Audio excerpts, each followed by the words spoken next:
if I could just choose what to do, it would be going to the gym, boxing, and doing jiu-jitsu. I have this interesting theory. I'm like almost against goals in some ways.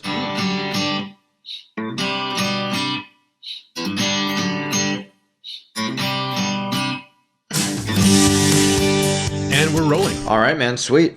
Thanks for joining me. Thanks for inviting me to your studio. Yeah, too. man. An old friend who I haven't seen in a long time, right? Right? A good excuse to get together now. Yes. You know what I hear people say who are in the business are like, you know, the only time they get to sit down and talk to a friend is when they do a podcast. Yeah. Well, I have a really good friend, and we decided to do a podcast for a year, not because we wanted to like get a big podcast, but we just wanted to talk every week, like once a week, you know? Yeah.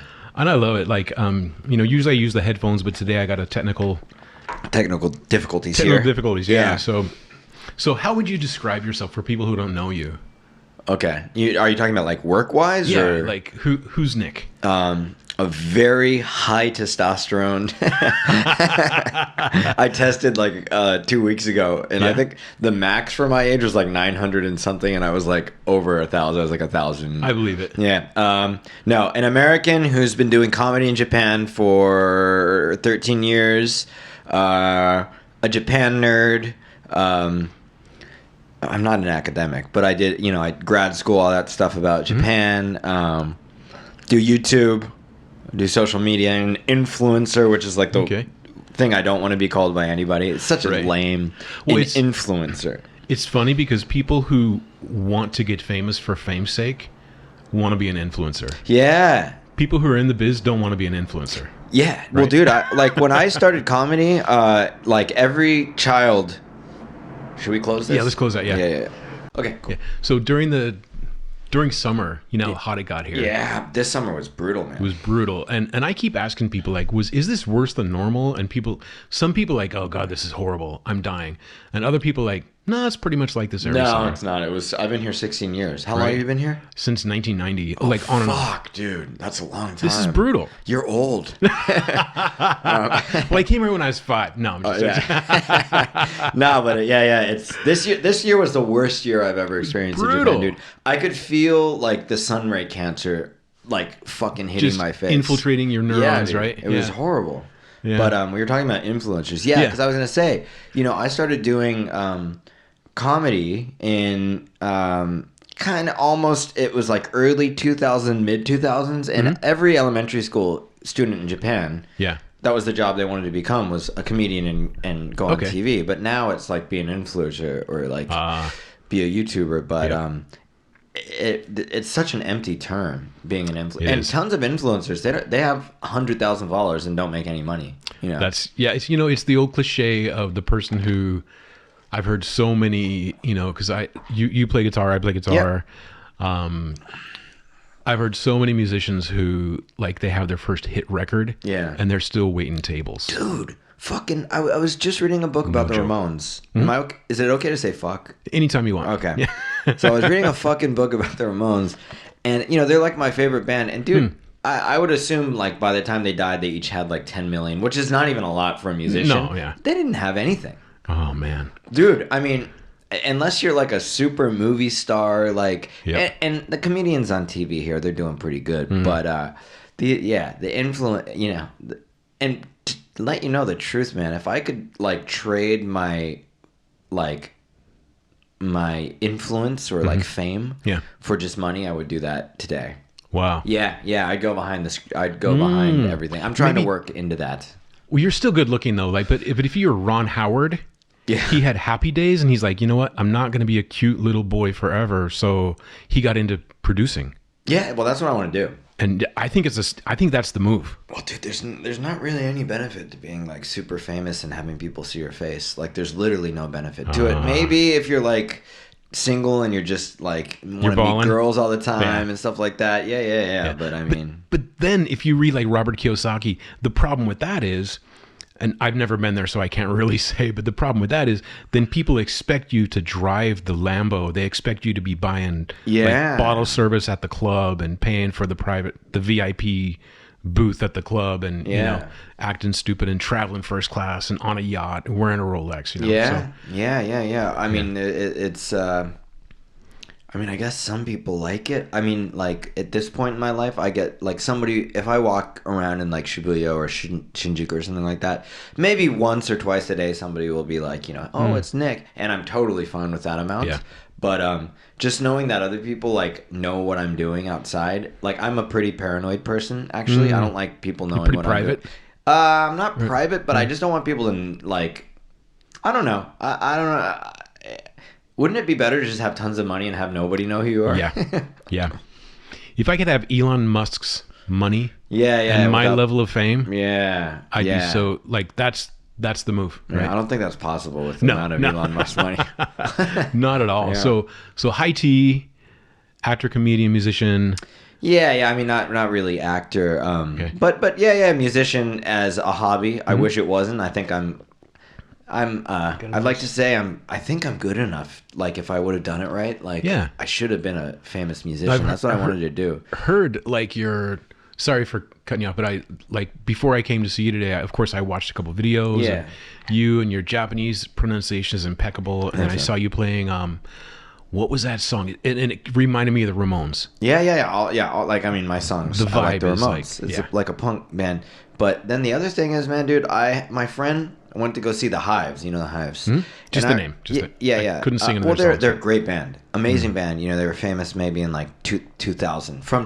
So they were like, I remember the singer was this really good looking guy back then. And they look like totally wasted now. And I was thinking, thank God I didn't become a famous musician. Because, dude, I'm a routine person. I want to wake up at this time. I do jiu-jitsu or I go to the gym. Yeah.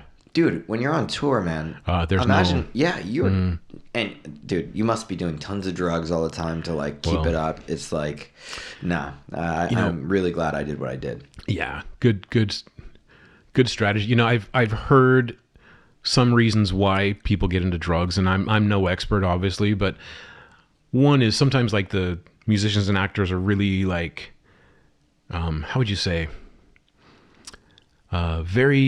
they really feel emotions deeply, right? Yeah, for sure. And I think people like that are more prone to addiction. And the other explanation I heard, and I don't know if it's true or not, the other explanation I've heard is once you've dated a supermodel and driven a McLaren or a Lambo and been on a yacht and been on first class and been in front of 100,000 people, you know, played Burning Man or played Ozfest or whatever that is, whatever that big show is, the Super Bowl. What else is there? Yeah, man, you have to turn gay. No, I'm just joking. Well, there's always that. You're still a young man. It's the only way to go. No, I was gonna say like. Now the only question is top or bottom. Yeah. No, but what I was saying is like, you know, like, but I mean, literally, to hold that lifestyle, you have to do cocaine. Yeah. Like, dude, I know comedians here who, you know, because drugs aren't a thing in Japan. And dude, if you're working all the time, I know one guy, I'm not going to even say his name, but he drinks like 20 cups of coffee a day. I'm sure. And I was like, dude, you should just do cocaine or something like that. You might as well. Like, it's probably better for you than drinking 20. When you see these guys, and I want to get into more like the working structure of being an actor or talento in Japan. Yeah. Talento, so for those who don't speak Japanese, talento comes from the word talent. Yeah. Like Nick has talent. He's a talented musician. It's like a personality. Right? It's a personality. But the funny part is usually the talents are the people with the least amount of talent. I mean, they don't have anything. They're not actors. They're not musicians. That's true. What do? They're just like kind of good looking and they're on TV. They're on TV all the time. So if you somebody like who was famous in the 90s and today, like Tokoro Joji or Akko. Yeah. She has like the New Year special, TV commercials for like toothpaste and then car insurance and then a comedy show, a variety show. And they're on like everything. But to be fair, Tokoro Joji, he is a talent, I would say. He's a stud. He's a talent, but Akko is a musician. I didn't know that. Yeah. But which you probably wouldn't know because she's not really too famous, I think. But that's what her persona is a musician. I know somebody who writes the music for her, which is kind of cool. Well, see, my big let's see, how I learned Japanese was TV. Yeah. It's the best way. and living outside of Tokyo, Okay. and a lot of TV, but also Southern All Stars and Dreams man. Come True. Yeah. Those two, and those bands are actually musicians. Yeah, for sure. I mean, those guys are such good musicians. Yeah. And Yoshida Miwa has just this angelic voice that can I rip forgot, your it's a heart female out. vocalist, right? Dream Come Oh True. my gosh. Yeah, and Southern All Stars are very entertaining. They're like entertainers and very funny. Yes. Oh yeah, Keisuke Kawata is one of the funniest guys. Yeah, man. His sense of humor is incredible. Totally, man.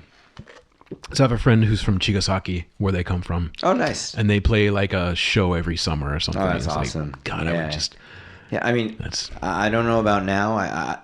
The thing about Japanese movie entertainment in general has really gone. I mean, it's not just in Japan; it's all around the world. But the reason for the entertainment's fall in Japan, like there's. So I'm a huge Japanese movie buff, like old Kurosawa Akira movies or just old Yakuza movies, stuff like that.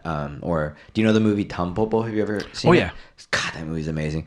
Japan used to have the best movies in the world. I mean, the movies that we have today are because of Kurosawa Akira. Yeah, Akira influenced Clint Eastwood. Yeah, well, I mean, movies sucked before Kurosawa's movies. They were slow. Like, the pace of movies today are because of Kurosawa Akira's movies. Yeah. And music was really good, too. I'd say even up until, like, the year 2000 about. But there's these huge, what's it called? Kokoku gaisha in English. Advertising agencies? ad agencies, and they hold so much power over the entertainment industry. The art entertainment or the art business balance is totally off. Like business is way above the art at this point. But it's just like movies in Hollywood. Like look at the Marvel movies; it's total garbage. Like sorry if you like Marvel, but no. Look what they did to Star Wars too. Like they totally. Made, like when Poe Dameron faces off with Kylo Ren the first time. Yeah. And Kylo Ren has just stopped this blaster.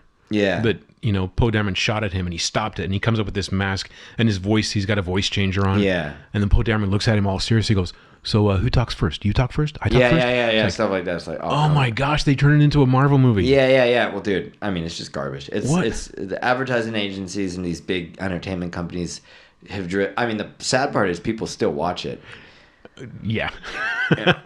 Well, but after 10 years, if you're growing up now watching I call it almost like a factory made pop. Yeah, that's what it is. If you grew up watching that now, that's all you know. Oh yeah, dude. Well, look at like dude. Well, look at the first Iron Man movie. That was actually a good movie. Oh my gosh, yeah. Yeah, dude. And it's it's really funny. Speaking of like factory made pop, Oasis came to Japan. Do you know about this story? No. Oasis came to Japan once, and they were on some morning show. And for people who don't know about Japanese morning shows or any type of show, everything's scripted, everything's fake, everything's like when somebody says something tastes good, it's not because they think it tastes good, it's because you're supposed to say it tastes good. You're supposed to, But do you think that is it Gallagher brothers? Is that the Oasis brothers? Okay. Right? The Gallaghers? I don't know names? well I don't know enough, their names. Yeah. But you know that they're like total badasses. They don't give a shit about anything. Okay. So they play some Japanese idol group in front of Oasis, and they're like, "What do you guys think about like this music?" And he's like, "Oh, this isn't music. This is like," and just the whole Japanese studio is like, this is just like factory like garbage. What is this? Like, totally giving them his opinion, which was really funny. Whoa. Yeah.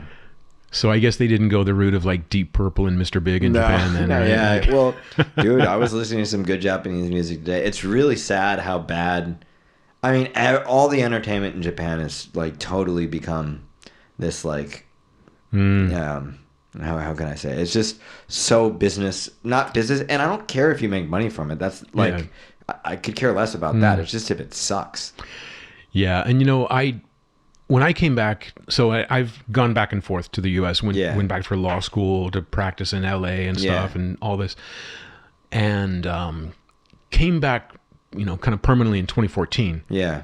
And I had a problem watching too much TV. Okay. So the first place I rented was an Airbnb, and it didn't have a TV. Oh wow. Okay. And I remember going into like a ramen shop or curry shop, and the TV's on, and I'm just mesmerized. Yeah, yeah, And yeah. I couldn't take my eyes off it. And then they have like the person in the corner, and then the person talking, and then the person out, doing the local report, and then everything's popping up on the screen, all these kanji and stuff. And I was just like, whoa, like just totally mesmerized, hypnotized almost. Yeah. And I thought, when I get an apartment here, I'm not going to get a TV. Yeah. And I didn't. Well, you don't see one in here, do you? Nope. Yeah, yeah. Smart move. Well, it's really interesting. So the difference in the function of televised entertainment in Japan is a little bit different than the States. It's actually become a lot closer, but if you looked at what would make shows popular in the States in like the late 90s and early 2000s, it was reality shows. So shows that are very close to, or not even close, but trying to be real life. Like, simulated life, yeah. Like what normal people act like me and you. Yeah. While Japanese shows are a way to escape reality. So it's like a Disneyland type of background with all these like people in crazy suits, big fat people or ugly people or beautiful people. So it's a spectacle. Yeah, a spectacle. So it's a totally different type of function. It's like I'm watching TV to get over real life. My shitty job. Yeah, and where the States, it's like I want to see what more normal people are like. Yeah. But then things like Terrace House and other shows have kind of come up. So it's like The Bachelor. Yep. It's like a lot more. It's a lot more similar now. I have a little running hypothesis. I'm still working on this. Okay. Is that a lot of people live alone in Japan? If you talk to people like young single people working at a job somewhere, they all live at home and they turn on the TV almost as like a companion. Yeah, dude. Yeah. And they're cooking and it's on. And it's just noise in the background. It's like that at my house, dude. I mean, I don't put it on, but it's a white noise. It's a way. Yes, you're totally right. Like half paying attention, right? Yeah. Or not paying attention, Yeah, it's just kind of like if I've gone through something in life, like something difficult that I don't want to think about, I'll put on a podcast. Yeah. And I'll take that in the shower with me.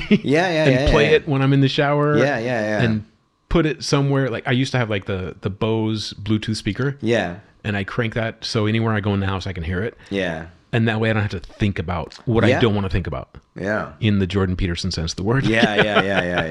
No, that makes sense. Yeah. So I think we've solved we've got to the bottom of entertainment. Yep. Sounds good. But how did you get into this whole gig that you're doing? Yeah, like, so not about Japan, but like this what I do. Yeah. I finished university. I'd studied 1 year in Japan, loved it, came here, studied Japanese, passed the test to get into university. So I think it was the N2 at that time. Okay. So basically N1's like I think you need N2 to get into universities, at least at that point. I think so, yeah. So I passed that to get into it. There's a lot of vocational schools here, or like trade schools. Yeah. So if you want to be a comedian in Japan, you can't just become a comedian by like recognition. You have to go to a school for it, and then you either like the comedy companies own schools, so you go in their school and they put you in, or you're in a school that's like has a pipeline to like 3 or 4 comedy companies. So I went to school. I was maybe 23 or 24. I paired up. Because most Japanese comedy is 2 people. I paired up with a Japanese guy who was 18 at the time, and I still perform with him to this day. And we practiced for 2 years. It was totally brutal. I mean, it was... I'm sure the abuse laws and stuff in Japan have become a lot more similar to the United States now. But it was still... I think our year was probably the last of the traditional Japanese, like, brutal... Yeah, I mean, like... kids quitting left and right.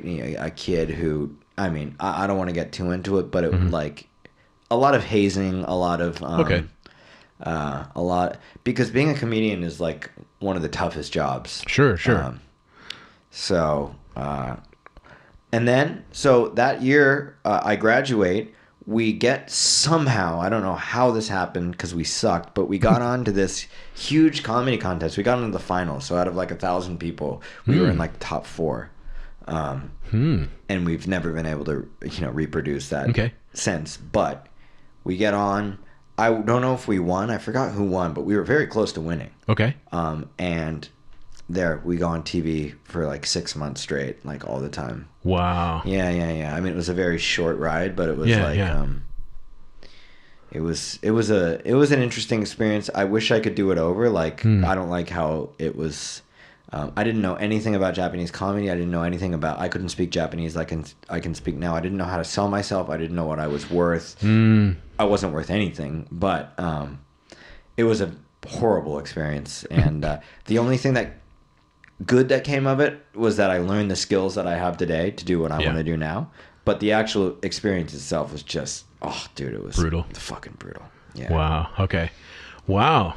It almost sounds like a boot camp or something. You know? Well, I mean, the comedy thing is like a boot camp. Yeah. Imagine like you wake up and you go to the school at 8 in the morning and have to perform comedy at 8 in the morning in front of people that aren't laughing. It's like just like the last thing you want to do in the morning. It's terrible. Is perform a joke, you know? Yeah. And I remember, you know, I'm not going to say the name of the school because I don't want to get anybody in trouble, but the type of things that would happen was like during 3/11, the big earthquake. Yeah. The person who was the least interesting had to practice in the elevator because there were aftershocks and the elevator would like stop, you know, like, and you get stuck in the elevator. Oh my gosh. Yeah, that type of thing. It's like you're going to do this no matter what. Yeah. I mean, it was just very, it was, I mean, there's a lot of like, I don't know about now, but there's a lot of like hazing type of things. Because it's a very hierarchical, is that the right word? Hierarchical. I think that's the word. Hierarchy, yeah. There's definitely a hierarchy, yeah. Yeah. It's, I think the Japanese mafia and then comedies, the two businesses in Japan Isn't that funny? Because with the mafia, with the Yakuza, right, it's very structured. Yeah. But they're a counterculture. Yeah. I mean, like, according to what I've heard, like, I saw a really interesting Yakuza documentary, and apparently, I mean, this guy used to be a Yakuza, so of course he'd say that, but people he's thought, like, liked, or, like, didn't like, but, like, accepted the Yakuza as an organization in society, whereas now they don't. But just to go back to comedy, you know, all the comedy shit was, or still is, probably intertwined with the Yakuza. So, you know, there's many famous comedians who've been banned from the entertainment industry because of like Yakuza ties, you know. Wow. Yeah. That comes out every ononce in a while. Yeah. I mean, one of the biggest MCs of all time. I mean, he was huge. Actually, I could probably say his name. His name was Shimada Shunsuke, right? Yeah. That, I mean, he was the biggest MC, but taken out of the entertainment industry for Yakuza ties. So. But then we had guys like Frank Sinatra in the States. It's that type of thing. It's exactly like that type of thing. Wow. Yeah. I mean, they changed the laws at some point in the 2000s where it was like, I think, illegal to even associate with. I don't know if it's illegal, but there's some type of repercussions that you get from. Okay. Yeah. Whoa. Yeah. It's not like comedians have tattoos or anything like that. Actually, you're not allowed to have tattoos. It's funny because if you're a musician, you are allowed to have tattoos in Japan, but if you're a comedian, you can't. Oh my gosh. And what is really funny is like, I can't even think of the names, but I know the station Nogizaka. So like Nogizaka something is a big band. I know Nogizaka is. Yeah, dude. I used to work with them for like 8 years. AKB48. Yeah, I probably get it wrong. The Idol Girls. Yeah, the Idol Girls. And it's like a group, and it seems like they take what are going to be the most popular girls for young men, like they want to be fans of this girl, right? And they take one who's got short hair, one who's got long hair, one who's shy, one who's outgoing, and they take every personality type and hit all those like dopamine hits. Yeah. And each guy has his favorite, right? But the weird thing is, every once in a while you see one of them on TV and they're crying. Yeah. And they're like, "Oh, I got they found out I have a boyfriend." Yeah. So I'm out of the band. Yeah. Yeah, it's like, oh my gosh. Yeah, I don't think many West or non-Japanese people understand the Japanese Shazai Kaiken. So in Japan, if you do something bad or against society's rules, you go on TV and you have an apology, an official apology. It's like a PR. They don't really have them in the States like they do in Japan. Not really. They get on their knees and they say, like, I'm sorry. But it's basically like watching pro wrestling because it's all like just scripted and staged. So, and every time they do that, of course, people don't forgive them. Of course, on Twitter, people just talk shit about them. Sure. You could smell blood from the person who's already... Yeah. It's total fucking bullshit. It's so stupid. It's ridiculous. And like, if you were to take an American group or a British group or something, and like, oh, now the Beatles, I guess they didn't like tell everybody that John Lennon was married, because like all the female fans would say, oh, he's unavailable, okay, whatever, you know. So they didn't come out and say he's married. Yeah. But to even have a boyfriend is forbidden for some of these bands, right? It's like... Yeah, it's really interesting. Very crazy. Very, very interesting. So it's just like I guess it would be like a mea culpa or a... Yeah. I mean, it's a press conference where you prostrate yourself in front of the press. Yeah, you make an apology. It's very silly. It's totally silly. It means nothing, and also it's almost a form of like it's like watching crucifixion of like Jesus. Whoa. As the person who's the popular person is being punished, so everybody below them like feels some type of satisfaction from seeing the person being crucified. Yep. See, I've always been, interested in the entertainment industry, never been like deep into it. But it seems like the people that are jealous of the stars love to see them fall. Yeah. I mean, it's like the hedge fund of like... Yes. It's like, oh, the game stonks. Yeah, we love to see these guys take a beating. Yeah. But I think for me, it's more like the jealousy of like, oh, dude, yeah. I can get status by putting him down. Yeah. And I don't have to do anything. Well, Japan has a very interesting hater culture because in general, Americans are much more... There's a hater culture. Like, we care about if people sell out. Like in Japan, they don't care about that. They don't, like if a band signs a major record label, Japanese people could care less. You could like idols and you can like punk rock. You can like metal and you can like idols. Yeah. But the sick people on the internet are extremely perverse in Japan because privacy is an even bigger thing for Japanese people. So there's a bigger chance that it will be an anime avatar or a cat avatar or a Japanese flag avatar on the comment section. Interesting. Yeah. Do you know who Ruth Benedict was? She wrote the Chrysanthemum and the Sword. Yeah. So she had, so Japan bombed Pearl Harbor, and a bunch of people in America were like, who the fuck are Japanese people? Like, I don't understand them at all. Yeah. So I don't think she could go to Japan. I think she went to the Japanese internment camps. And she researched Japanese people and came up with this theory called... And people today say it's outdated and racist, which I don't think it is. There are criticisms of it that are valid, but the theory holds pretty damn true to me. Shame culture versus guilt culture. Have you heard of this? Yeah. So in the West, more Christian societies, we make value judgments based on things within us. If we'll feel guilty, you don't cheat because I'll feel guilty. It's sinful. As where shame societies like Japan, values or actions depend on what other people will think of you. Oh yeah. So everything is dependent. Like everything depends on how you're being seen by the other. Yes. And obviously that's a very extreme thing to say because there's guilt and shame in both cultures. Sure. But just to give one example, during COVID, during the lockdowns here, there's. It's written in the Constitution that they can't give a full-on lockdown. That's right, yeah. Which is kind of cool, because you'd think in the States it'd be the same, but it's not, right? In some ways, constitutionally speaking, Japan has more freedom than America. Yeah, very interesting. No joke. So, what do they do to make people stay home? Shame if them. you go out or you keep your restaurant open, then your name will be on TV.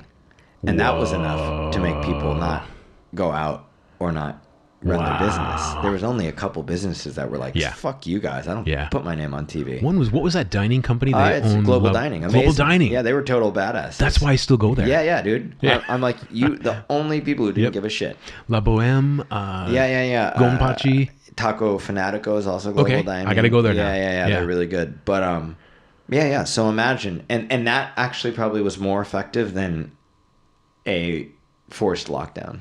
In my opinion. Yeah. Because Japanese people are so afraid of being embarrassed. I did watch a little TV just to kind of try to keep up on the news. Yeah.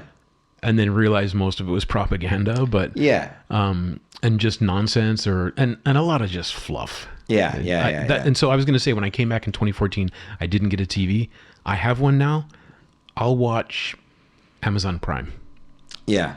Yeah. or something like an app, but no TV because it's just. Oh, dude, I don't watch TV. I mean, there's one in my house because my other family members watch it, but I don't ever watch it ever. But then one thing is I'm afraid of like getting addicted to it again. Okay. And thinking, oh, this is helping my Japanese. Well, it does help your Japanese. It does help. Yeah, you learn like the new vocabulary, right? Yeah. But I was going to say, I saw on TV there were some cops walking around Shinjuku. What's the big party spot like Shinjuku, Sanchome, Shinjuku, Nichome? Nichome, the gay area. That's Nichome. Nichome. Okay, so Shinjuku, Sanchome were like some of the like the hostess bars. Oh, you mean Kabukicho, right? Kabukicho. Sorry. Yeah. Rewind. Kabukicho. Yeah.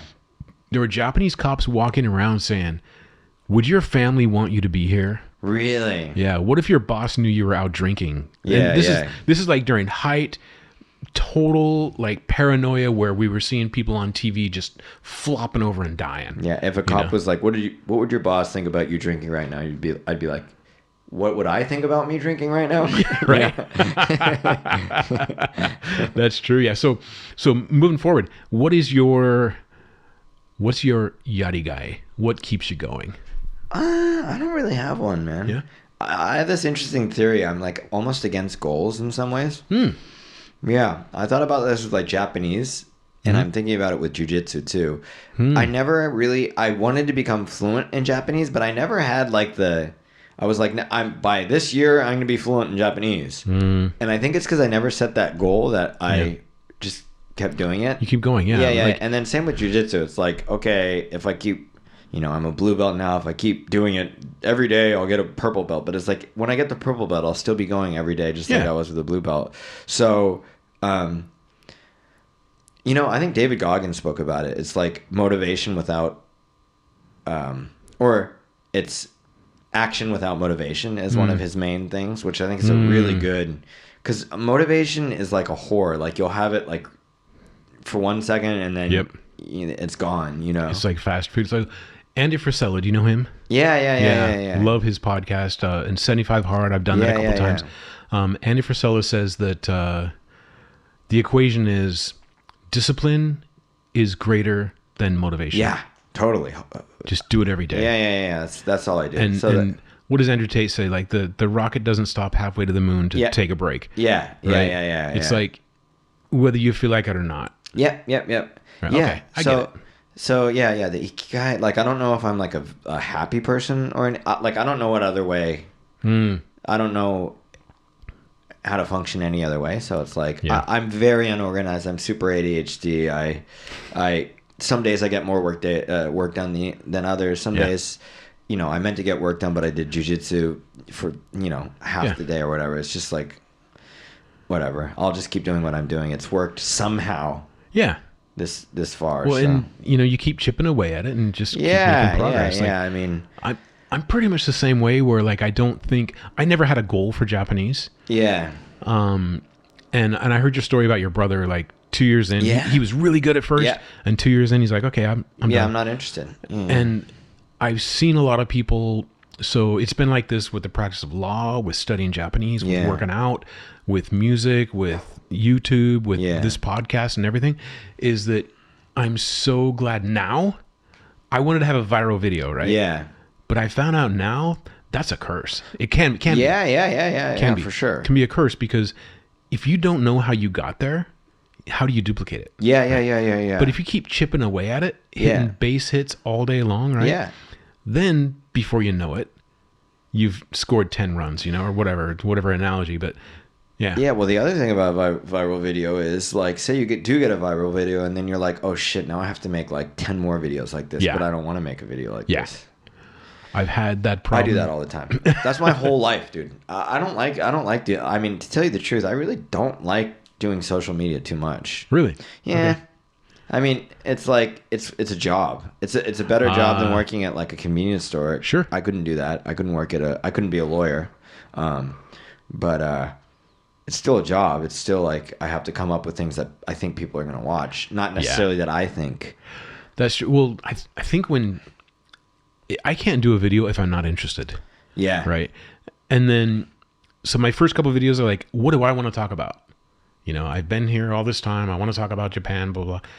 And sure, all my family said, hey, that was cool. Yeah. You know, how'd you learn how to do that editing trick where the letters fly in? That's cool. Yeah. You know? But that doesn't make you, like, that doesn't get you a lot of followers on YouTube, you know? No. So then I started thinking, okay, what do people want to see?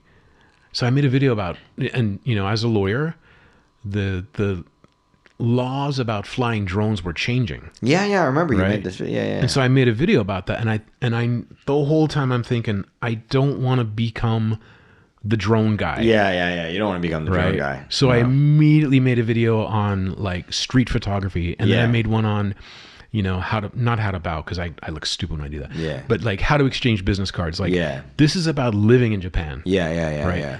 But that's still one of my highest views. Wow. And I still get questions on that. Oh, nice. And the cool thing is people say like, oh yeah, this video helped me get registered for a drone, you know? So I help people. Yeah. But I don't even have a drone. Yeah. That's the weird thing. Yeah, that's right? funny. Yeah. I approached it from a legal perspective, and I can't give advice on Japanese law, and I wouldn't give advice on law on the internet anyways. Yeah. But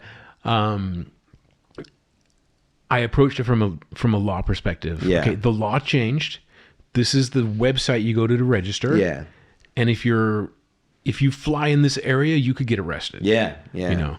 And then I kept putting in red letters, this is not legal advice. Not Yeah. Well, yeah. I mean, yeah, I'd like to get to the point where like people will like whatever I do, but I'm not at that point yet. And even I know guys who have so many followers and they still can't do that. So it's just like, it's crazy. I'll be off social media in like 5 years. I'll be gone. You think? I'm gonna delete it all. Yeah. Okay. Yeah.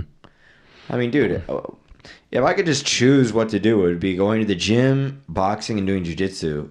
And then chilling for the rest of the day. Okay. That's all I'd be doing. Yeah. Okay. That's cool. That approach is yari guy. I guess. Yeah, man. That stuff's fun to do. Yeah, right? dude. So I did do jiu-jitsu for, I think I started about the same time you did. Yeah. And I immediately broke 3 ribs. Yeah.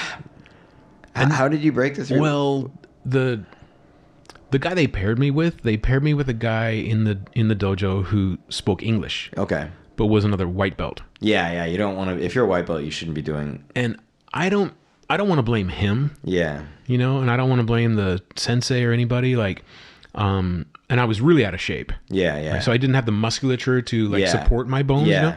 But what my opponent did is, like, first of all, they showed moves, and I don't want to complain too much because then it makes me look like a loser. You know. Yeah. Like, but they would show a move, and I'm used to Taekwondo. Yeah. Like years ago, where they would show you one move. Okay, here's a punch. Yeah. Here's a kick. Here's a roundhouse kick. Here's a spinning wheel kick. It's just like one move. Yeah. And it seems like every jiu-jitsu move was like 20 moves. Yeah. It's a process with every single move. It's like a really long process. And then they put you with somebody, and you're a white belt, and you can't even remember what just happened. And they say, okay, now spar. Yeah. Like, okay. And you just go back to caveman instinct. That's what I'm still the first year, right? That's what I'm still caveman instinct. There's guys that are very clinical, who are good at remembering stuff, but I don't necessarily think that would win against caveman instinct. I think in the end it's unconscious, right? And so what the opponent did is he sprawled out on top of me. I was on the ground. I was trying to get in my guard, right? And he put his ankles underneath my legs and pushed down on my chest as hard as possible. So and I just heard this snap. He was mounted on you. In a really weird way. Yeah, because you do that. Like, if you're mounting from a lower position, you would kind of put my legs under your legs. Yeah. To kind of hook. So he hooked my legs and then just like pressed his chest down and kind of... How big was he? Was he much bigger than was a little smaller than me. Oh, wow. Maybe a little skinnier, you know? I mean, that's the thing with jiu-jitsu. And that's what's, you know, if you hear really good jiu-jitsu teachers, they'll be like, it really sucks because somebody will get injured from something like that, which could probably be avoided, and then they'll never go back. You should try it again, then. Well, no, I did. Like, that was my first lesson. That was my trial lesson. And I thought I broke a rib. And then the next day when I'm getting out of bed, I hear this pop. Yeah. And it, you know, ribs suck because like you can't tie your shoes, you can't put your pants on, you can't take a shower. Everything hurts. You can't laugh. Yeah. And so I thought, well, I heard something crack again, so I better go to the doctor. Yeah. So I go. He's like, oh yeah, sure enough. And you can see on the x-ray Yeah. It's totally separated. I'm like, oh boy. It's like the only thing you can do is just wear this tight corset type thing, no. right? And just don't do anything strenuous for a couple months. Yeah. But that day I thought, okay, this is a good sign. If I got injured the first day, Yeah. that's the worst thing that can happen to me. Yeah. Yeah. It's all uphill from here. Yeah. So I signed up, even with breaking a rib that day. Oh shit. And I went back. So I break the rib, but I couldn't go for a month. Yeah. Yeah. And then I started going back, and then I broke another rib. Oh no. And then, Oh no, man. yeah. So I'm like 6 months into this. I broke my ribs twice. Yeah. And the second one, it was nobody's fault at all. Like it was more like a wrestling move. Yeah, yeah. I was behind the guy and I was trying to move around, and I put my chest on his back. Yeah. And the whole dojo just heard this pop. Oh wow. And he's like, dude, you better sit down. Yeah. Yeah. Yeah. And then one time we're doing this thing where you hold onto each other, like he holds onto your legs. Yeah. And you hold onto his legs, and you do like this cartwheel thing. Yeah. Yeah. Right? Yeah. And whatever happened, I think the guy was much smaller than me, and he wasn't paying attention. And so I go to roll, and he couldn't hold on to me, and I landed straight on my head. Oh god. And so like 3 injuries in like 6 months. Yeah. Yeah. Maybe. And don't. I'm like, maybe this isn't for me. Yeah. Yeah, man. But I went to a sports massage therapist just for like, because I was really sedentary and, not working out enough. Yeah. And he was really good. And I had like some kinks and stuff in my neck. And he said, yeah, you'd be a good boxer. Oh, really? Yeah. He's like, yeah, you have like the body of a boxer. Like your hook would be dangerous. I'm like, okay. So I got to find a boxing gym now. Yeah. And, I mean, you can do boxing. You just don't have to spar. If you think sparring's brutal in Jiu Jitsu, just try sparring in boxing. No thanks. Yeah. No, I was doing that for a little while. I kind of have chilled out since then. I don't want to, I just want to hit the bag. Yeah. I do want to hit people, and I don't mind getting hit. I just don't like having a headache for a while. Yeah, afterwards. I don't want CTE, I don't want brain injuries. I actually was sparring for a while, and kind of for maybe the first year was worrying about that. What is it? CTE what? Yeah, it's basically like... I know what it is, but what's it called? CTE? Concussion. Yeah, CTE. Yeah. I mean, MMA guys get that a lot. Oh, yeah. Well, I mean, I think boxers get it more than MMA Yeah. guys because you're aiming for the head so much. But, yeah, I mean, dude, boxing is brutal. And I used to think comedy was the hardest job, and then I saw these pro boxer kids. Oh, dude, I respect them so much. I respect boxers so much, man. Right? Have you seen... I mean, you guys can't see it, but it's all boxing shit on my walls. Lister versus Clay? Yeah. Cassius Clay, right? Yep, Cassius Clay. Nice. And then the boxing glove, like the anatomy of a boxing glove. I think the art of boxing is amazing. Yeah. Oh, dude. I just started it too old. Okay. That's well, Jiu-Jitsu I could still do. Yeah. Yeah. Well, the reason I started Jiu-Jitsu is I saw Anthony Bourdain. Yeah. I mean, dude, six-pack in his 60s. There's a guy who's like 76 in my gym. He was there today. He actually just got over cancer and came back today. Oh my gosh. Isn't that amazing? That's amazing. Yeah. That's amazing. I mean, I'd like to try Jiu-Jitsu again because Japan is so safe. Yeah. But I do travel, and as you get older, you start to feel kind of helpless. Yeah. Because you see younger people, and like the other day I was at Oktoberfest in Yokohama. Yeah. And everybody's chill, everybody's having fun, but the guys behind me spilled beer all over my back. Oh God. And I thought, okay, if this were the States, we'd probably be fighting right now. Yeah, which isn't necessarily a good thing, right? Yeah, right. Yeah. And instead, I just turned around hey, you got beer all over me, and they're like, we did? Yeah. Well, I mean, dude, if you learn jiu-jitsu, you learn when you get in a street fight is you don't get in the street fight. Exactly. Yeah. It's funny. We were kind of going over, because we always go over self-defense things today. I almost got in the fight with somebody maybe 3 weeks ago. The dude was definitely high on cocaine. Oh, wow. And it kind of my fault in some ways. I've seen the guy before. He was so fucked up he didn't remember me, but I was with another friend. He had his shirt off. Japanese guy? Half Japanese. And he had his shirt off. And I've talked to him before, so I was like, hey, nice muscles, because he had some muscles. And I touched him. He was like, dude, you want me to fucking smash you right in my face? So I just have my hands up like this. I'm like, you sure? Are you Yeah. And And then he did the thing where it's like, I'm just joking, but it was like, oh yeah, I mean, it was like a total cocaine, like, you know, like, where your not rational, emotions change really fast all of a sudden. Whoa. But I was like, shit, I'm gonna have to do something with this guy. But, yeah, man. But you know what I've heard is like a blue belt. Yeah. If you get in a tussle with somebody who doesn't train, a blue belt can totally handle themselves against an untrained fighter. Yeah, but unless they're a killer striker and they just but there's so many lucky shots with street fights that like just don't get in the street fight. Like you just fall and hit your head, you're gonna crack your head exactly. open. And the dojo is a much safer environment. Even getting ribs broken, I felt much safer there than I would in the street. Because they showed us a move where you know, if you pull on somebody, their immediate reaction is to pull back, right? Yeah.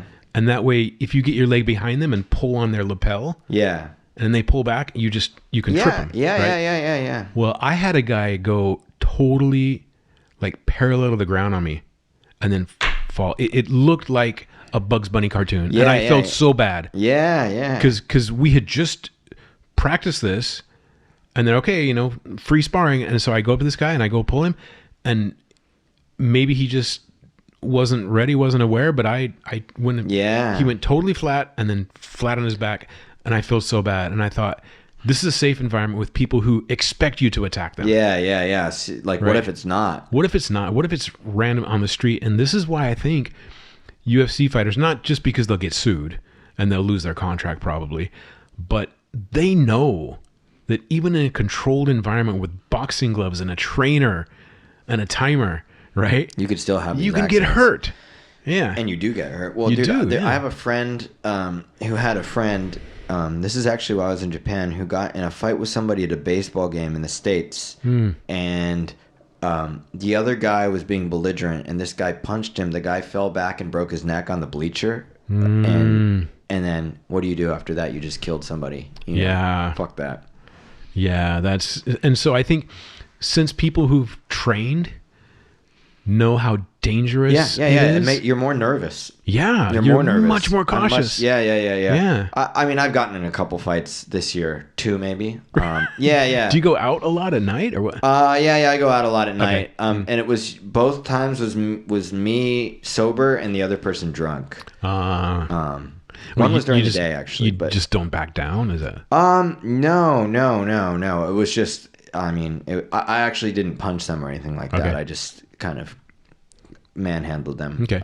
But yeah. I mean, it wasn't anything like super violent. One of the times was with another guy who does Jiu Jitsu. Okay. And the guy was so drunk who was messing with us. Yeah. See, I had a drunk buddy who was a wrestler. Yeah. And I had just started Jiu Jitsu, and I made the mistake of saying, "Oh man, I'm really sore from Jiu Jitsu," and then he got drunk. Yeah. He's like, "Show me some of that ninjutsu." I'm like, God. And he goes and he tries to grab me, and I thought, okay, if I throw this guy, he's going to go down on the pavement.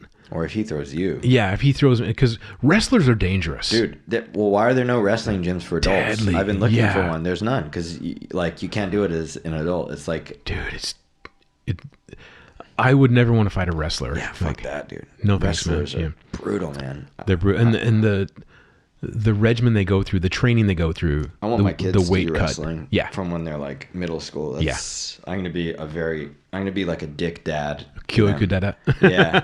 I'm gonna pressure the fuck out of them doing wrestling. There you go. So you got into jiu-jitsu. So what have you learned about yourself doing BJJ? I'm very uncoordinated. I have horrible like visual learning skills. Okay. I'm much stronger than almost anybody my size, and even people bigger than me. Like I'm very strong for my size. Okay. But it's not strength, you know what I mean? Technically, usually beats strength unless you're like this really huge guy. But But I'm also like somebody who doesn't mind losing. I mean, look at my job. It's like they call it the rejection business, right? Yeah. So I mean, I'm used to losing, and dude, there's days where I'll submit somebody, and then days where I'll get submitted. It's like really good for your. It's really good to keep you balanced. Yes. Because it's unless you're really fucking good, you're gonna lose all the time. And especially the first couple of years, you get your ass kicked fucking all the time. All the time. But what I loved about it, and I'm kind of talking myself into going back, either that or boxing or something. But because I want to do some kind of, fighting sport. But what I loved about it is I would spar with these guys, and once they figured out that I can speak Japanese, like then they would open up and talk more, But at first they're like, oh, you hand, you leg. Yeah. Well, dude, I guarantee you, if you and me sparred, you wouldn't be injured. I guarantee you, we could do it 100 times. Right? You would never have been injured. See, so that's who you gotta. You gotta learn to, like, the other person. Number one, a white belt shouldn't really be rolling with another white belt unless you're almost blue belts. Oh, I felt so much safer when I sparred with a brown belt. Yeah, or a black belt. Yeah, exactly. They got so much control. Yeah, dude. Like there's a big Canadian dude, and I figured out he's Canadian because in the locker room, he had like the perfect Mr. Olympia shaped body, right? And I'm pretty comfortable in my heterosexuality, but I look at this guy like, whoa. And he had a big Canadian flag on his ass. Really? That's hilarious. I was like, so what part of Canada are you from? He's like, oh. He starts laughing. But this guy was so good, and I felt so safe. Yeah. Because he would submit me, and then I'd say, hey, how'd you do that? And he would show me. Yeah. Dude, that's what you got to go back, and you got to be vocal about. Yeah. Like, I really want to spar, but I want it to be, like, really technical and not high pressure, not a lot of power. They'll put you with somebody, dude. There's ways to do jiu-jitsu. Wait, but did you get hurt drilling or do you get hurt doing the free sparring? Free sparring. Yeah. So you just got to watch out. Yeah. And it was against other white belts. Yeah. And the problem with me too is I'm afraid I'm going to hurt somebody because I don't have the control either. Yeah. I don't know what I'm doing. Well, I mean, I hurt myself today. I was sparring very hard today because I don't usually, but sometimes I do 2 hours. And I just did an hour today. And I was like, I got to spar hard today to make up for that other hour I'm not doing. But hurt my thumb. Well, yeah. Yeah. Fingers. Oh, dude, hurt. you get your fingers jammed all the time. Ooh. But anyway, it's a good, dude. Boxing is good for the workout, so you don't have to spar at all. But if you do want to spar with somebody, there's a way to, dude. There's guys that can barely use their legs who I know who are still doing jiu-jitsu. They've had both meniscuses taken out. I mean, I've had my ACL totally reconstructed. I've had my whole knee reconstructed. Dude, and I still you met me right when I had my reconstruction surgery. Yeah. I mean, I couldn't walk right for like 6 months. I forgot. Yeah. My leg was as fat as my arm. Whoa. Yeah. Well, I sparred with a guy, and I didn't know what to think. He only had one leg. Oh wow, yeah. So one leg below the knee, or so he had one leg down to the knee.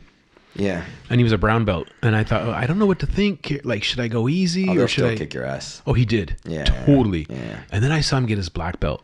Oh wow. And what moved me was, you know how the sensei will come up and they'll take your belt off and put on the new one? Yeah.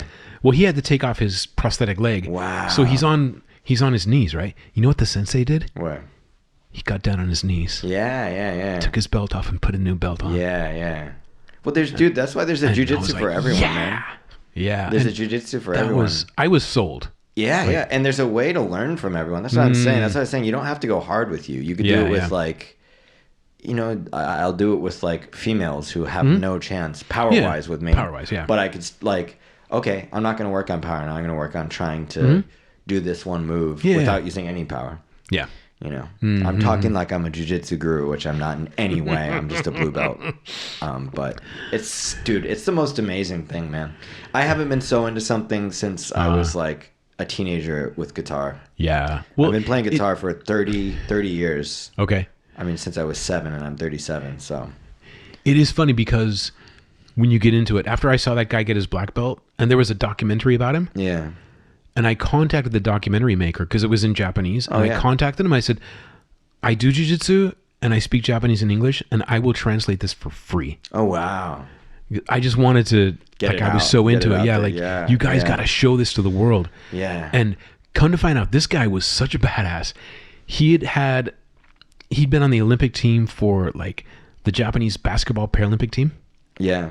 And I want to say the volleyball team or something. Wow. Yeah. So he was just like a total competitor. He was I forget how he told me how he lost his leg. He's like, oh, I was on a motorcycle and lost my leg. Wow. That's crazy. And then I could be mixing up different stories I've heard because like a lot of people who have this, who like lose a leg or an arm or something, they end up just really taking life by the horns. Yeah, man, because you had a close one, right? Yeah, you're like, whoa, I can't believe what can happen to me now? Yeah, right? yeah. So Yeah, speaking of podcasts, I mean, you should. I'll send you. There's these this Jiu Jitsu team. Okay. Called the B Team Bulls, I think is the name. I don't know, but or grappling team, I should say. They have a fucking hilarious podcast. Okay. Just a bunch of Chads, like insane athletic, like the best Jiu Jitsu guys in the world, and making gay jokes and stuff like that. Dude, it's so funny, man. It's hilarious. Dude. So speaking of Chads. Tell me about Chads. Oh yeah. So it's just like a company I started. We named it Chads, which is not the best name to name a company to learn English, but we wanted to be stylish. We wanted people to talk like Chads and be like Chads. We wanted it to be English like how we speak. Yeah. Because there's no companies like that in Japan. It's all a bunch of bullshit. So that's why we started Chads. It's an English company, so English listeners can. Okay. Yeah. I mean, if use you it to already learn speak English. Yeah. If you already speak English, there's not really a point. But if you were Japanese, man, that's it. But learning Japanese, like one thing I noticed is your pronunciation is really good. Like I came in 1990, and you know how it always happens. A couple of years, people are like, "Oh, how long you been here?" 2 years. Oh, and you already speak Japanese. So I kind of bought into that bullshit of like, "Oh, I'm the best Japanese speaker of any foreigner." And then you see somebody like Kent Gilbert on TV, you're like, "Whoa, the guy's discussing like foreign policy in Japanese." Now he's really good, right? But I hear you, and you have really good pronunciation. How did you do that? Yeah, but it's crazy because I know I could name 3 guys who have a million times better pronunciation than me. Yeah. It depends on. I think it depends on how much you listened before you speak. Let me put it one more. Let me put it again. So, I think it's up till about 11 when you'll. It's like 11, 12, 13. If you learn the language before then, you'll be a native speaker. After that, you won't be a native speaker. That's right, you'll be almost a native speaker. Yeah. So if you want to have really good pronunciation in a language, you have to shut the fuck up for like 5 to 8 years and not speak. So I didn't do that. I did listen a lot, so I got better than many normal learners of Japanese. But the guys I know who have almost like perfect Japanese pitch accent, close to Japanese people, just listen to Japanese for like 8 hours a day for 5 years, or listen to Japanese for 8 hours a day for like 8 years. And then, so it's just like a child. Like a child will listen to their native language, and then they really start talking when they're like 5. Even 4-year-olds don't even talk that much. They're just babbling. Yeah. You're talking about it's called the language acquisition. Language acquisition is by LAD. Yeah. And I think it shuts off around 12 before puberty. Yeah. And then if you don't acquire that language by then, you won't be native. So like I came when I was 21 to Japan. Yeah. And I thought, I already learned Spanish, and like, I was gonna, do something with Latin America. And, I really love the culture. Yeah, dude, I love it. I'm learning Spanish now. I'm doing immersion in Spanish. Oh, great. Yeah. Dude, it's such a cool. 265 days today, maybe. Spanish is such a cool language. Dude, it's amazing, and I've basically been doing 95% listening. Okay. Yeah. Good.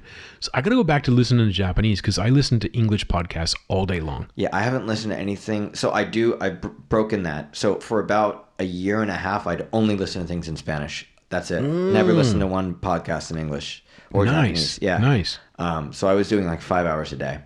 So now my listening comprehension is insane. And I do about 40 minutes every morning and then another 20 to 40 minutes every evening.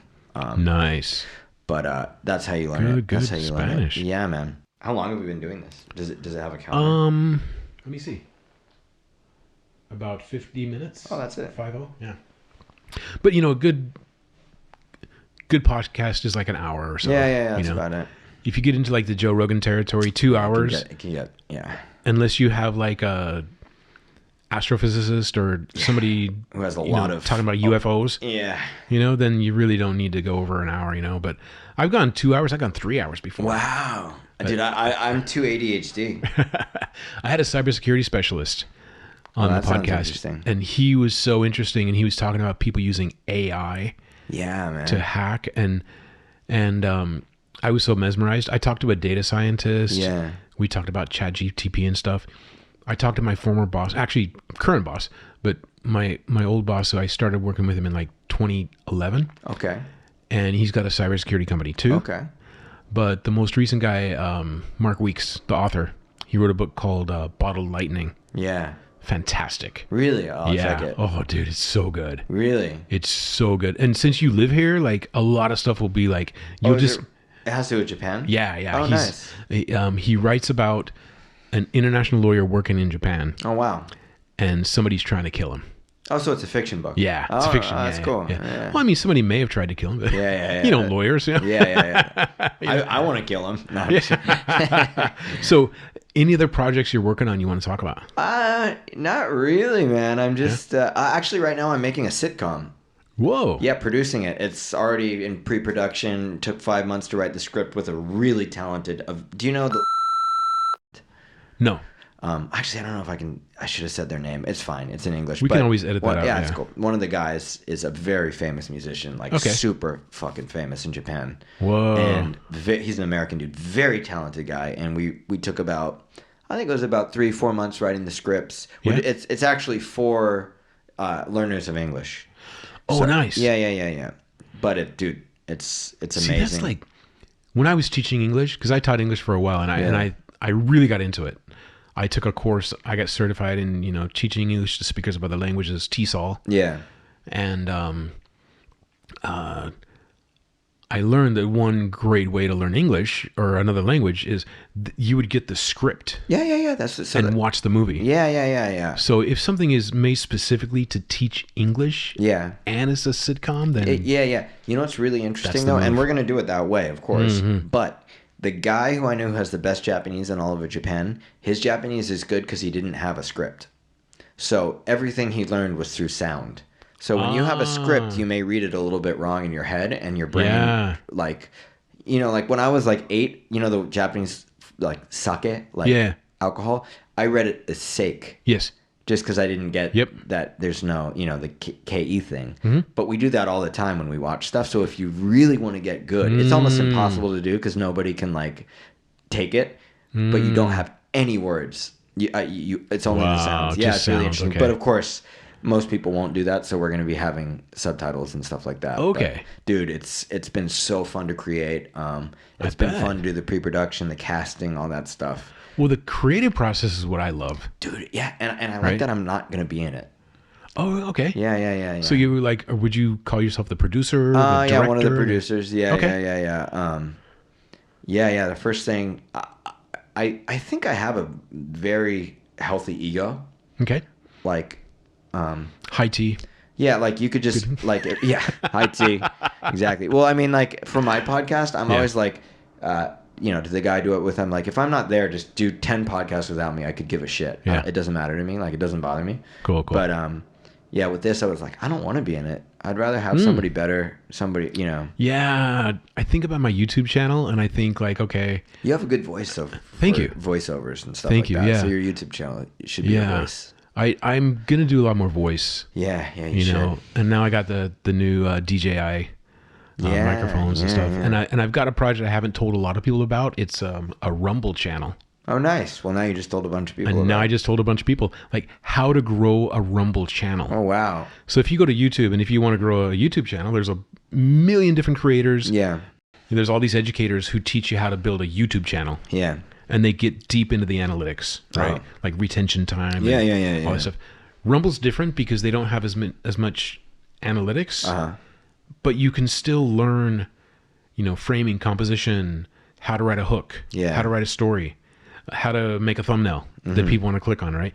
So, and I love to teach. So I didn't go into making a channel on how to do a YouTube channel because if you got 200 followers like me, who's going to watch you to learn how to make a YouTube channel, right? Yeah. So I thought, well, all this stuff that I've learned, I can regurgitate in my voice and film it myself, like smartphone camera moves or gimbal moves. Yeah. Right. And I can do it in Tokyo with my voice, with me, with my, dad jokes and stuff. Yeah. And that's, it's getting views. That's awesome. So, on Rumble, shit. Cool thing about Rumble is they monetize you immediately. That's awesome. Yeah. And I think your channel's monetized, right? Yeah, on YouTube. Yeah. But it's a pretty high bar. Yeah, I mean, even if you have like 500,000 followers, that's very hard to make a lot of money on YouTube. Yeah, I mean, so the 1 or 2% that makes money is like they're the anomaly. Yeah, you yeah. know? It's guys that get like 10 million views per video. Yeah. I mean, the followers doesn't matter. It's 10 million fucking views It's per the video. views. Right. And while you were talking, you said gimbal, dude. That always sounds like a weird BDSM like instrument to me. I was playing with my gimbal yesterday. No, a gimbal is a stabilizer. Yeah. For a camera, and the modern gimbal for a smartphone, it can hook by Bluetooth to your smartphone. Yeah. So you can make your smartphone zoom and pan and do different stuff, and it has all the stuff that like an older camera would have about the time they made Star Wars. Yeah. Like. But on like a smartphone. That camera, yeah, but it's on a little thing in your hand. Yeah. Right. So you can do zooming, you can do pans, you can do this and that, and you can even make it follow. Huh. So like on the screen, I was in the country in Shizuoka, and there's this swan in the river, and I think, okay, it's getting ready to take off, and I want to film it flying away. Yeah. But you know how animals move, like you can't get them. So what I did is I outlined the swan. Yeah. And when it flew, the camera followed it. Really? Perfectly. I'm like, the question is, why did you want to film a swan in the first place? B-roll. Okay, B-roll. Okay. Right. Hey, there's a swan. I think I'll film this swan. This will capture the. Because I want to be an influencer. Yeah. No, I get it. I totally get it. Okay, so let's shout out your socials. So can I just put Linktree? Yeah. Just put the Linktree on. I mean, you guys can check me out if you want. It's nothing too special, but dude, it was good talking. This is like the longest we've talked in like forever 3 since years. we've known each other. Yeah, right. 3 years. Yeah, The last time was at like a bar in Shibuya. Yeah, and it was probably loud. Yeah, it was actually with the other guy who works with our company at Chad's. Okay. Yeah, if you remember. Cool. I remember. Yeah. It's been a long time. It's been a very long time. Yeah. It's been a very long time. Well, thanks, man. It's been fun. Thank you, dude. All right. Thanks. Cheers. All right, buddy.